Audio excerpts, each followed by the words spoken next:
हा माझा सोयरा तो दायरा, या पारगावमध्ये पारामध्ये कोण पाहुणा येतं, मग नातीगोती कुठले आहेत, तिकडल्या सोना तिकडे किती आहे, त्या आपल्या लेकी इकडे किती आहे, त्याच्या घरी जा, चहा पाणी कर, सगळं करा. राजकारण वेगळ्या दिशेनं न्यायचं आणि नातीगोती हे डेफिनेट असली पाहिजे. पण विकासाच्या मुद्द्यावरती नातीगोती आणि कुठलाही चहा पाण्याचा कार्यक्रम करू नका, तिथं कॉम्प्रोमाइज करायचं नाही.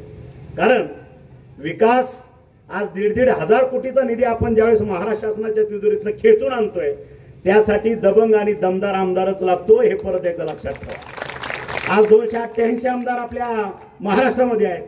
कुठल्या आमदाराच्या मतदारसंघामध्ये एवढा निधी आला ती माहिती घ्या. पाहुणा एवढा असतात आपल्या वेगवेगळ्या जिल्ह्यांनी, आपल्या लेखीबाई दिल्ले असतात, त्यांच्या सुना आपल्याकडे असतात, अंदाज येईल तुम्हाला.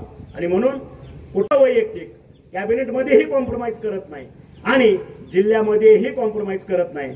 त्याच्यामुळं काही लोकांना पोटदुखी आहे, त्यांचं तसंच पोटदुखू द्या. कदाचित ह्या पोटदुखी होणार आहे हे समजून माझ्या मुख्यमंत्र्यांनी माझ्याकडे आरोग्य खातं दिले, माझ्याकडे भरपूर जालीम औषध आहेत, त्याच्यामुळे चिंता करायचं काय कारण नाही. आणि म्हणून येत्या काळामध्ये आपल्याला प्रचंड